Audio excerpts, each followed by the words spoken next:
हज़रत नूह अलैहिस्सलाम के कितने बेटे थे? हज़रत नूह अलैहिस्सलाम के 4 बेटे थे, साम, हाम, याफिस, कनान। कनान ईमान नहीं लाया था और तूफ़ान में गर्क हो गया, जबकि बाकी बेटे ईमान वालों में शामिल थे। जी बिल्कुल, ये एक महत्वपूर्ण सबक है। तो नूह अलैहिस्सलाम की कौम पर अज़ाब आया था? हाँ, वो सैलाब और तूफ़ान का अज़ाब था। और अल्लाह ने कश्ती बनाई? जी, सिर्फ उन लोगों को निजात मिली जो उस पर ईमान लाए और कश्ती में सवार हो गए। हज़रत नूह ने सदियों तक कौम को ईमान और इबादत सिखाई। बिल्कुल, और उन्होंने अल्लाह की राह में बहुत सब्र दिखाया। उनकी दावत हमें अल्लाह से जुड़ने की अहमियत बताती है।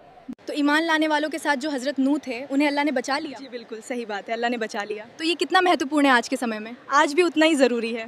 इस किस्से से हमें ये सबक मिलता है कि अल्लाह के पैगंबरों की बात माननी चाहिए और नाफरमानी से बचना। हमें अल्लाह के पैगंबरों की आज्ञा माननी चाहिए और नाफरमानी से बचना चाहिए। लगभग 950 साल तक पैगंबर नूह अपनी कौम को इस्लाम की दावत देते रहे। कुरान में इसका जिक्र कैसे आता है? जी, कुरान कहता है कि उन्होंने 950 साल लोगों को ईमान की तरफ बुलाया। अल्लाह के रास्ते में सब्र से काम करना चाहिए। अल्लाह पर ईमान और इस्तकमत के लिए दुआ करें। हमें दावत जारी रखनी चाहिए, नतीजों के बजाय कोशिश पर ध्यान देना चाहिए। हज़रत नूह अलैहिस्सलाम को आदम सानी कहा जाता है, इसका मतलब है दूसरे आदम। तूफ़ान के बाद इंसानों की नस्ल हज़रत नूह अलैहिस्सलाम की औलाद से आगे चली है।